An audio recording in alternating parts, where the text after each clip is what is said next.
ఒకసారి అప్పులు ఎంత ఉన్నాయని చెప్పి గమనిస్తే 14 లక్షలు కాదు, 10 లక్షల కోట్లు కాదు, వాస్తవ అప్పులు ఎంత ఉన్నాయని చెప్పి చూస్తే స్టేట్ గవర్నమెంట్కి సంబంధించిన డైరెక్ట్ గవర్నమెంట్ డెట్ ఇది కూడా ఏంది, నేను మార్చ్ 31 దాకా కూడా తీసుకోవడం లేదు, జూన్ దాకా తీసుకుంటున్నా. చంద్రబాబు నాయుడు ప్రభుత్వం తీసుకునే దాకా కూడా మన అకౌంట్లోకే వేసుకుంటున్నాం, ఇంకా గ్రేస్ఫుల్గా.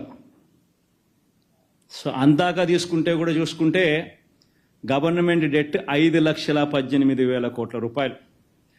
చంద్రబాబు నాయుడు గారు అధికారంలోకి రాకమునుపు 1,18,051 కోట్ల అప్పు ఉంటే చంద్రబాబు నాయుడు దిగిపోయే టయానికి 2,71,798 కోట్ల రూపాయల అప్పులు గవర్నమెంట్ డెట్ అయితే 5,18,000 కోట్లు మన హయాం జూన్లో ముగిసే టయానికి పెరిగిన దాకా పోయిన అప్పులు. అంటే చంద్రబాబు నాయుడు గారు అధికారంలోకి వచ్చేసరికి 1,18,000, ఆయన అధికారంలోకి దిగిపోయేసరికి 2,71,000, మనం అధికారం మొదలుపెట్టేసరికి 2,71,000, మనం అధికారం దిగిపోయేసరికి 5,18,000 కోట్ల రూపాయలు అప్పులు. అంటే రాష్ట్రం మొత్తానికి ఈరోజు జూన్ 2024లో ఎంత అప్పులు ఉన్నాయి రాష్ట్రానికి? అప్పులు అంటే 5,18,000 కోట్ల రూపాయలు అప్పులు ఉన్నాయి. ఈ అప్పుకు స్టేట్ గవర్నమెంట్ గ్యారంటీడ్ డెట్ కూడా కలుపుకుందాం. అబ్బా, లిబరల్గా పోదాం, ఇంకా మనం చాలా లిబరల్గా ఆలోచన చేద్దాం, లిబరల్గా పోదాం. స్టేట్ గవర్నమెంట్ గ్యారంటీడ్ డెట్ కూడా కలిపేసుకుందాం. స్టేట్ గవర్నమెంట్ గ్యారంటీడ్ డెట్ కూడా కలుపుకుంటే అంటే ఈ సివిల్ సప్లైస్ కార్పొరేషన్లకు ఇటువంటి వాటికి అన్నిటికీ కూడా గవర్నమెంట్ గ్యారంటీ ద్వారా అప్పులు తెచ్చుకుంటే, అటువంటివన్నీ కూడా కలుపుకుంటే చంద్రబాబు నాయుడు గారు అధికారంలోకి రాకమునుపు ఆయన హయాంలో స్టార్ట్ అయ్యేసరికి 5,744 కోట్లుంటే ఆయన హయాం ముగిసే టయానికల్లా అవి కాస్త 50,000 కోట్లకు ఎగబాకుతే మన హయాం స్టార్ట్ అయ్యే టయానికి 50,000 కోట్ల రూపాయలుతో మొదలెడితే మన హయాం ముగిసేసరికి అటువంటి అప్పులు 106,000 కోట్లకు ఎగబాకే. రాష్ట్రంలో ఇవాళ అటువంటి అప్పులు కూడా కలుపుకుంటే మరో 106,000 కోట్ల రూపాయలు కనిపిస్తూ ఉన్నాయి. పోనీ ఇంకా లిబరల్గా పోదాం, గవర్నమెంట్ గ్యారంటీ లేనేటివి కూడా కలుపుకుందాం. గవర్నమెంట్ పరంగా పవర్ జనరేటర్స్ లాంటి వాళ్లకు పేయబుల్స్ కూడా లెక్కేసుకుందాం. అవి కూడా లెక్కేసుకుంటే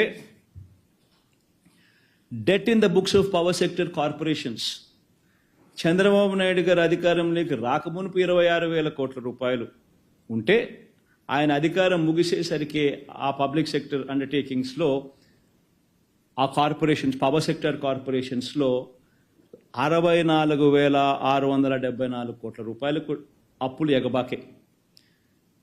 పవర్ జనరేటర్స్ కానీ కట్టాల్సిన బకాయిలు మరో 21,000. Power sector liabilities aggregate debt and payables ఎంత అని చూసుకుంటే 86,215 కోట్ల రూపాయలు. అంటే 29,000 కోట్ల రూపాయలు ఆయన హయాంలో మొదలు కాకమునుపు ఉంటే ఆయన హయాం ముగిసేసరికి ఇటువంటి లయబిలిటీస్ కూడా 86,215 కోట్లకు ఎగబాకే. మన హయాంలో వచ్చేసరికి 86,215 కోట్లతో స్టార్ట్ చేసి 1,23,000 కోట్ల రూపాయలకు ఇప్పుడు మన హయాం ముగిసేసరికి రాష్ట్రానికి సంబంధించిన అటువంటి అప్పులు ఉన్నాయి. మొత్తంగా అప్పులు ఎంత అని చూస్తే స్టేట్ గవర్నమెంట్ డైరెక్ట్ డెట్ అంటే FRBM నుంచి మనం తీసుకునే debt, state government guaranteed debt, state government గ్యారంటీతో సంబంధం లేకున్నా కూడా ఉన్న స్టేట్ గవర్నమెంట్ డెట్లు, ఇటువంటివన్నీ లెక్కేసుకుంటే రాష్ట్రం చంద్రబాబు నాయుడు గారు తీసుకోక మునుపు వరకు 1,53,347 కోట్ల రూపాయలు అప్పులు ఉంటేప్పుడు చంద్రబాబు నాయుడు అధికారంలోకి వచ్చాడు. అది కాస్త చంద్రబాబు నాయుడు గారు అధికారంలోకి దిగిపోయేసరికి 4,08,000 కోట్ల రూపాయలకు ఎగబాకింది. మనం అధికారంలోకి వచ్చేసరికి 4,08,000 కోట్ల రూపాయల అప్పులుతో మనం మొదలెడితే మనం అధికారంలోకి దిగిపోయే నాటికి 7,48,000 కోట్ల రూపాయల అప్పులు. Compounded annual growth rate Chandrababu Naidu గారి 5 ఏళ్ళు, మన వైఎస్ఆర్సీపీ పార్టీకి సంబంధించిన 5 ఏళ్ళు, ఎవరి హయాంలో అప్పులు ఎవరు ఎంత ఎక్కువ చేశారు అని చెప్పి ఒకసారి చూస్తే చంద్రబాబు నాయుడు గారి హయాంలో 1,53,347 కోట్ల రూపాయలతో ఆయన మొదలెట్టినది ఆయన పాలన 4,08,000 కోట్ల రూపాయల దాకా ఆయన అప్పులు చేసిన పరిస్థితులు చూస్తే ఏకంగా 21.63%, 21.63% compounded annual growth rate of all liabilities. మన హయాంలో 4,08,170 కోట్ల రూపాయలతో మొదలెడితే 7,48,000 కోట్ల రూపాయలకు ఇప్పుడు ఉన్న పరిస్థితులను లెక్కేసుకుంటే compounded annual growth rate of liabilities ఎంత అంటే 12.90% మాత్రమే. అంటే 21% అప్పు చేసినోడు గొప్పోడా?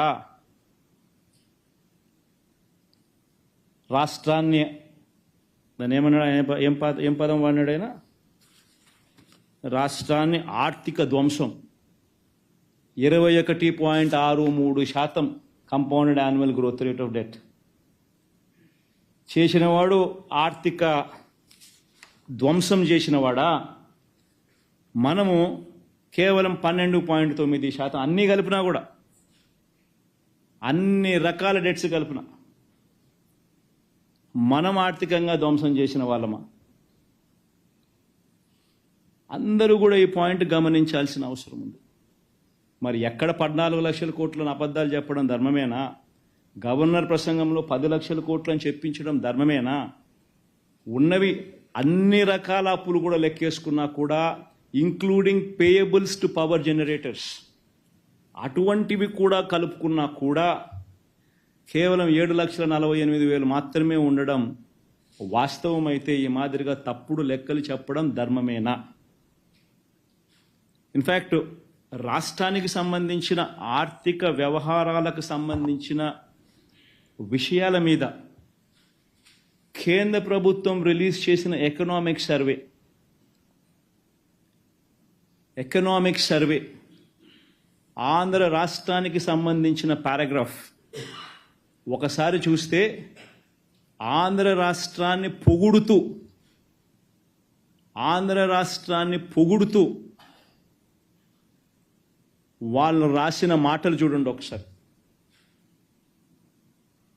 State governments continued to improve their finances in financial year 24. Preliminary unaudited estimates of finances for a set of 23 states published by CAG suggests that the gross fiscal deficit of these 23 states was 8.6%, lower than the budgeted figure of 9.1 lakh crores. This implies that fiscal deficit as a percentage of GDP for these states came in at 2.8% as against the budgeted of 3.1%. The quality of spending by state governments improved, with state governments focusing on capex as well. The 23 major states are Andhra Pradesh, Arunachal Pradesh అని ఇట్లాంటివన్నీ రాసినారు. మనము కేటాయింపులు, మనం బడ్జెట్లు మన ద్వారా మనకు ఇచ్చే అవకాశం, FRBM ద్వారా మనకు అవకాశం ఉండి మనల్ని బారో చేసుకునే అవకాశం మనకి ఇచ్చిన దాన్ని కూడా ఇంకా తక్కువ తీసుకున్నాం, ఇచ్చిన దానికన్నా కూడా. డైరెక్ట్ బెనిఫిట్ ట్రాన్స్ఫర్ లాంటి గొప్ప కార్యక్రమాలు మనం చేసినాం కాబట్టి మన రాష్ట్రాలు ఏదైతే మన రాష్ట్రం ఏదైతే ఉందో దాన్ని పొగుడుతూ కూడా రాసినారు.